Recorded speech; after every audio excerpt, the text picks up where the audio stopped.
سیدنا ابو ہریرہ رضی اللہ تعالیٰ عنہ کہتے ہیں میں پہاڑ کی طرف نکلا اور کعب احبار سے ملاقات ہوئی۔ میں ان کے ساتھ بیٹھا، انہوں نے مجھے تورات کی باتیں بیان کی اور میں نے ان کو رسول اللہ صلی اللہ علیہ وآلہ وسلم کی احادیث بیان کی۔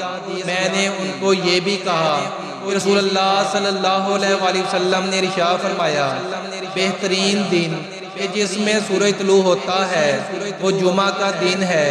اس میں آدم علیہ السلام پیدا ہوئے، اسی میں زمین پر اتارے گئے، اسی دن ان کی توبہ قبول ہوئی اور وہ اسی دن فوت ہوئے اور اسی میں قیامت قائم ہوگی۔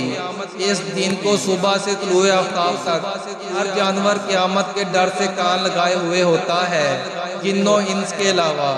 اس دن میں ایک ایسی گھڑی ہے کہ جو مسلمان اس میں اللہ تعالیٰ سے جو دعا کرتا ہے وہ اسے عطا کر دیتا ہے۔ آپ نے کہا یہ گھڑی سال میں ایک مرتبہ ہوتی ہے۔ میں نے کہا یہ تو ہر جمعہ کو ہوتی ہے۔ پھر کعب نے تورات پڑھی اور کہا رسول اللہ صلی اللہ علیہ وآلہ وسلم نے سچ فرمایا، یہ واقعی ہر جمعہ کو ہوتی ہے۔ سیدنا ابو ہریرہ رضی اللہ تعالیٰ عنہ کہتے ہیں پھر میری ملاقات سیدنا عبداللہ بن سلام رضی اللہ تعالیٰ عنہ سے ہوئی۔ میں نے ان کو کعب کے ساتھ اپنی مجلس اور اس میں ہونے والی جمعہ کے دن کے بارے میں گفتگو بیان کی اور کہا کہ کعب نے کہا کہ یہ گھڑی سال میں ایک مرتبہ ہے۔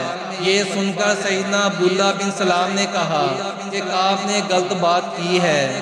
میں نے کہا جی، پھر اس نے تورات پڑھی اور کہا کہ واقعی یہ ہر جمعہ کو ہوتی ہے۔